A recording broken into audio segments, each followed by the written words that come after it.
Hello students, we will discuss here the chapter 2 of political science, rights in the Indian constitution. Rights in Indian constitution मतलब भारत के संविधान में नागरिकों को कुछ अधिकार दिए गए हैं। इन अधिकारों को ही राइट्स कहा गया है और ये राइट्स जो है वो सभी नागरिकों को बराबर इक्वली दिए गए हैं। First of all, our topic is Bill of Rights. A list of rights mentioned and protected by the Constitution is called the Bill of Rights. एक ऐसी लिस्ट जिसके थ्रू कॉन्स्टिट्यूशन ने हमें कुछ राइट्स दिए हैं उसको बिल ऑफ राइट्स कहा जाता है। A democracy must ensure that individual have certain rights and that the government will always recognise these rights. Democracy में सभी नागरिकों को कुछ न कुछ अधिकार दिए जाते हैं जो कि इक्वली दिए जाते हैं और गवर्नमेंट को इसको रिकॉग्नाइज करना पड़ता है, गवर्नमेंट को इसको मान्यता देनी पड़ती है। ये नागरिक सरकार भी ये अधिकार जो है नागरिकों के इन अधिकारों को सरकार भी नहीं छीन सकती है। Prohibits government from the acting against the rights of the individuals and ensures a remedy in case there is a violation of these rights. और यदि सरकार इन पर रोक लगाती है, किसी तरह से इनको ख़त्म करने की कोशिश करती है तो उसके खिलाफ भी कार्रवाई की जा सकती है। तो ये जो राइट्स हैं वो फंडामेंटल राइट्स कहलाते हैं और ये सभी नागरिकों को बिना किसी भेदभाव के अमीर गरीब या स्त्री पुरुष या किसी धर्म जाति के आधार पर नहीं दिए गए, बल्कि कोई भी भारतीय नागरिक हो उसको ये सारे अधिकार मिले हुए हैं।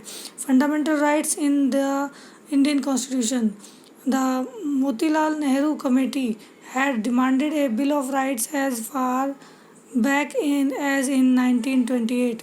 जिस समय भारत आज़ाद नहीं हुआ था तो उस समय अंग्रेज़ जो सरकार थी उस समय मोतीलाल नेहरू जो कि पंडित जवाहरलाल नेहरू के पिता थे और कांग्रेस के एक बड़े लीडर थे, उन्होंने एक bill of rights British government के सामने 1928 में रखा था और इसमें ये इन अधिकारों की डिमांड रखी थी। The constitution listed the rights that would be specially protected and called the fundamental rights. ये बिल ऑफ राइट्स जो थे इन्हीं को कॉन्स्टिट्यूशन असेंबली ने इसको लिस्ट मतलब कि इसकी लिस्ट बनाई और इसको एज इट इज़ उसमें शामिल कर लिया कॉन्स्टिट्यूशन में और इनको फंडामेंटल राइट्स का नाम दिया। Fundamental rights are so important that the constitution has separately listed them and made special provision for their protection. Fundamental rights को इतना महत्वपूर्ण माना जाता है कि कॉन्स्टिट्यूशन ने इनको अलग से मेंशन किया है, इनकी लिस्ट को अलग से बनाया है और उसको पूरी तरह से फोकस करते हुए उसकी प्रोटेक्शन का तरीका भी उसमें दिया हुआ है। The fundamental rights are so important that Constitution itself ensure that they are not violated by the government। और फंडामेंटल राइट्स को कोई भी सरकार भी नहीं छीन सकती। किसी भी स्थिति में कुछ खास परिस्थितियों को छोड़कर सरकार किसी भी व्यक्ति के किसी फंडामेंटल राइट्स की अवहेलना नहीं कर सकती। Ordinary rights and the fundamental rights. अब हम डिफरेंस करेंगे कि ऑर्डिनरी राइट्स और फंडामेंटल राइट्स में क्या अंतर है। Ordinary legal rights are protected and enforced by ordinary law. जो सामान्य जो कानून है उसके द्वारा जो सामान्य अधिकार हैं उनकी सुरक्षा की गई है, लेकिन fundamental rights are protected and guaranteed by the constitution of the country. किसी ऑर्डिनरी राइट को सरकार रोक लगा सकती है, उसको सरकार किसी भी कंडीशन में चेंज कर सकती है, लेकिन फंडामेंटल राइट्स को किसी भी कंडीशन में नहीं चेंज कर सकती और उसके लिए कॉन्स्टिट्यूशन जिम्मेदार है कि जो किसी नागरिक के अधिकारों को छीना जाता है तो कॉन्स्टिट्यूशन उसकी सुरक्षा करेगा। ऑर्डिनरी राइट्स में be changed by the legislature by ordinary process of law making. जो साधारण राइट्स हैं, हमारे साधारण अधिकार हैं, उनको सरकार कोई भी कानून बनाकर बदलाव कर सकती है उनमें, लेकिन फंडामेंटल राइट्स जो होते हैं उनमें किसी तरह का बदलाव अकेली गवर्नमेंट जो है वो नहीं कर सकती है किसी भी तरीके से। Judiciary has the powers and responsibility to protect the fundamental rights from violation by action of the government. Executive as well as legislative actions can be declared illegal by the judiciary if these violate the fundamental rights or restrict them in an unreasonable manner. Judiciary जो हमारी सर्वोच्च अदालत है, supreme court है, उसको ये अधिकार है, वो इसकी सुरक्षा के लिए है कि फंडामेंटल राइट्स की सुरक्षा वो करेगा। यदि कोई भी सरकार चाहे एग्जीक्यूटिव हो या लेजिस्लेचर हो, कानून बनाने वाली जो सबसे सर्वोच्च हमारी संसद है, पार्लियामेंट है, उस पर भी जुडिशरी रोक लगा सकती है कि यदि कोई किसी फंडामेंटल राइट्स का वो उल्लंघन करती है और कोई ऐसा कानून बनाती है जिसमें फंडामेंटल राइट्स पर रोक लगाई जा रही है, तो उस कानून को इलीगल घोषित किया जा सकता है जुडिशरी के द्वारा। और एग्जीक्यूटिव अगर कोई ऐसा काम करती है, कार्यपालिका जो अगर कोई काम करती है, तो उस पर भी रोक लगाई जा सकती है जुडिशरी के द्वारा। तो इस तरीके से हम कह सकते हैं कि ऑर्डिनरी राइट्स के बजाय फंडामेंटल राइट्स जो हैं वो बिल्कुल सेफ और सुरक्षित हैं। हर नागरिक को ये अधिकार कॉन्स्टिट्यूशन के द्वारा दिए गए हैं और उसकी सुरक्षा का जिम्मा भी जुडिशरी का है। Now we will discuss fundamental rights one by one. First of all, right to equality. Right to equality समानता का अधिकार। सब कानून के सामने सभी बराबर होंगे। इक्वल प्रोटेक्शन ऑफ लॉज, कानून के द्वारा सभी को बराबर सुरक्षा दी जाएगी। Prohibition of discrimination on grounds of religion, race, caste, sex और प्लेस ऑफ बर्थ। बिना किसी भेदभाव के जन्म के आधार पर, जाति के आधार पर, धर्म के आधार पर, क्षेत्र के आधार पर या मेल फीमेल के आधार पर कोई भी भेदभाव नहीं किया जाएगा। किसी तरह का डिस्क्रिमिनेशन नहीं किया जा सकता, किसी तरह का शोषण नहीं किया जा सकता।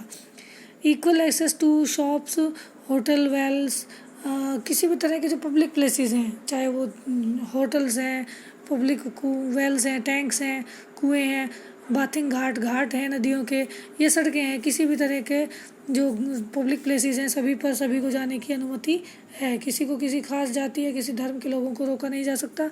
Equality of opportunity in public employment, government jobs में सभी को इक्वली राइट मिला हुआ है, इक्वल अपॉर्चुनिटी मिली हुई है कि कोई भी व्यक्ति एबिलिटी के आधार पर कोई भी जॉब प्राप्त कर सकता है। एबोलिशन ऑफ अनटचेबिलिटी, हमारे भारतीय समाज में अनटचेबिलिटी की प्रथा काफ़ी पुरानी है। छुआछूत, जो ऊंची नीची जाति का भेदभाव है, उसको ख़त्म करने के लिए भी राइट टू इक्वलिटी में प्रावधान किया गया है। एबोलिशन ऑफ टाइटल्स, कुछ ब्रिटिश गवर्नमेंट के समय और कुछ बड़े जो अमीर या जो पढ़े लिखे एजुकेटेड लोग होते थे, उन्हें कुछ टाइटल्स दिए जाते थे, उपाधियाँ दी जाती थी। वो टाइटल सिस्टम भी ख़त्म कर दिया गया कि अब कोई बड़ा या छोटा नहीं है, बल्कि कानून के सामने सभी इक्वल हैं। इस तरीके से हमारा इक्वल राइट टू इक्वलिटी जो है वो सभी को इक्वल अपॉर्चुनिटीज उपलब्ध कराता है कानून के सामने। राइट टू फ्रीडम, स्वतंत्रता का अधिकार, protection of rights to freedom of speech and expression, assemble peacefully, हमें स्वतंत्रता मिली हुई है कि हम बोलने का अधिकार की स्वतंत्रता मिली हुई है कि हम जो चाहें अपनी इच्छा से हम वो बोल सकते हैं, बशर्ते कि वो किसी दूसरे को नुकसान ना पहुंचाए। हमें बोलने की स्वतंत्रता, अपने विचारों को प्रकट करने की स्वतंत्रता है, लेकिन केवल शांतिपूर्वक तरीके से हम असेंबल हो सकते हैं। यानी कि अगर हमें रैलियाँ करनी है या कोई सभा बुलानी है तो शांतिपूर्वक सभा होनी चाहिए, उसमें कोई इस तरह का भड़काऊ भाषण नहीं दे सकते। हाँ, अपने विचारों को हम शांतिपूर्वक तरीके से लोगों तक पहुंचा सकते हैं किसी भी तरीके से।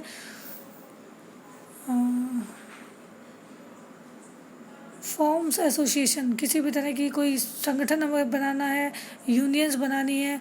Move freely through out the territory of India, पूरे भारत में किसी भी क्षेत्र में हम बिना किसी रोक टोक के घूम सकते हैं, हमें किसी परमिशन की ज़रूरत नहीं है।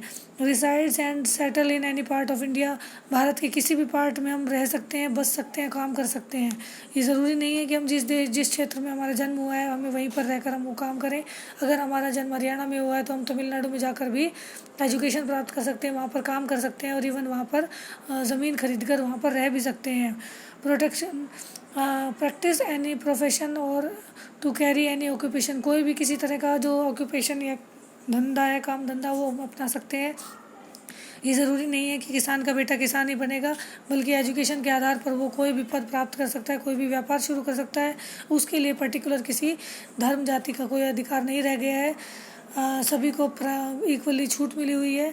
Protection in respect of conviction for offences, किसी भी तरीके के अपराध के प्रति लोगों को सुरक्षा दी जाएगी, लोगों को शांतिपूर्वक तरीके से रहने के लिए उन्हें सुरक्षा प्रदान की जाएगी और सरकार का ये जिम्मा होगा कि लोगों को सुरक्षित तरीके से रखा जाए।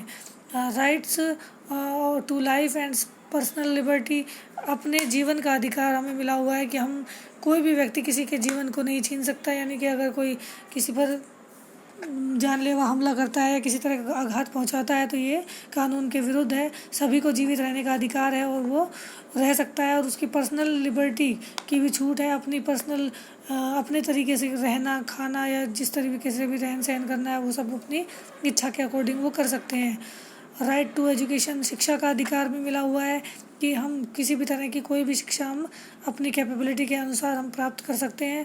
Protection against arrest and detention in certain cases, protection जो है वो हमें किसी भी तरह की जो अरेस्ट है, अगर कोई व्यक्ति कोई अपराध करता है तो उसे बिना वारंट के गिरफ्तार नहीं किया जा सकता, उसको सुरक्षा प्रदान की जाती है, और अगर किसी कारण से उसे गिरफ्तार भी किया गया है तो 24 घंटे के अंदर मजिस्ट्रेट या अदालत में पेश करना पड़ता है ताकि उसके अधिकारों का हनन ना हो, नुकसान ना हो। तो ये है right to freedom. Next, right against exploitation, prohibition of traffic in human being and forced labour. Right against exploitation का मतलब है किसी भी तरह के शोषण के विरुद्ध अधिकार। ट्रैफिक इन ह्यूमन का मतलब होता है ये मनुष्यों का व्यापार जो किया जाता था उस पर रोक लगा दी गई है सरकार के कॉन्स्टिट्यूशन के द्वारा कि किसी भी तरीके से किसी भी मनुष्य को ख़रीदा बेचा नहीं जाएगा, और किसी भी तरह ज़बरदस्ती किसी से काम नहीं कराया जा सकता। फोर्स लेबर का मतलब ज़बरदस्ती काम कराना, किसी व्यक्ति से उसकी इच्छा के विरुद्ध जाकर उससे काम नहीं कराया जा सकता। Prohibition of employment of children in hazardous jobs, 14 साल से कम उम्र के बच्चों को काम पर लगाना कानूनन अपराध है, और उसके साथ साथ बच्चों को किसी जो हैज़ार्डस यानी कि नुकसानदायक जो जॉब्स होती हैं, जैसे खदानें हैं या कांच की फैक्ट्री है या बीड़ी या इस तरह की जो फैक्ट्रियाँ होती हैं, तंबाकू की फैक्ट्रियाँ, उनमें किसी भी तरीके से बच्चों को लगाना कानूनन अपराध है, इसके खिलाफ कार्रवाई की जा सकती है। Right to freedom of religion, धर्म की स्वतंत्रता का अधिकार। Freedom of conscience and free profession practice and propagation of religion, धर्म को किसी भी धर्म को अपनाना, उसको उसके तरीके से मानना, उसकी जो परंपराएं उनको फॉलो करना, इसके लिए हम पूरी तरह से फ्री हैं। कोई भी हम पर किसी तरह की रोक टोक नहीं है कि हम बाहर जाकर पूजा करते हैं या घर में पूजा करते हैं या तिलक लगाते हैं। इन चीज़ों पर किसी भी तरह की कोई बाउंडेशन नहीं लगाई गई है। हर व्यक्ति अपनी मर्जी से, अपनी इच्छा से अपने धर्म का पालन कर सकता है। Freedom to manage religious affairs, अपने धर्म का प्रचार प्रसार करने के लिए भी लोगों को स्वतंत्रता दी गई है ताकि वो अपने धर्म का प्रचार प्रसार कर सकें। तो लोगों में ये अपने धर्म के प्रति जागरूकता लाने के लिए भी वो अपना प्रचार प्रसार कर सकते हैं। फ्रीडम टू पे taxes for promotion of any particular religion, सरकार किसी भी धर्म को आगे बढ़ाने के लिए कोई पैसा नहीं देती, किसी तरह की सहायता नहीं करती, लेकिन अगर लोग चंदा इकट्ठा करके किसी तरह से अपने धर्म को आगे बढ़ाना चाहते हैं तो वो उसके लिए पूरी तरह से फ्री होते हैं। जैसे हम कभी मंदिर के लिए चंदा इकट्ठा करते हैं और मंदिर बनाते हैं, तो इस तरह से किसी धार्मिक कार्य के लिए जब हम पैसा देते हैं या वो उस पैसे को देने के लिए हमें पूरी छूट होती है। We had discussed in this 4 topics for fundamental rights. We will discuss next 2 rights in next video. Keep learning.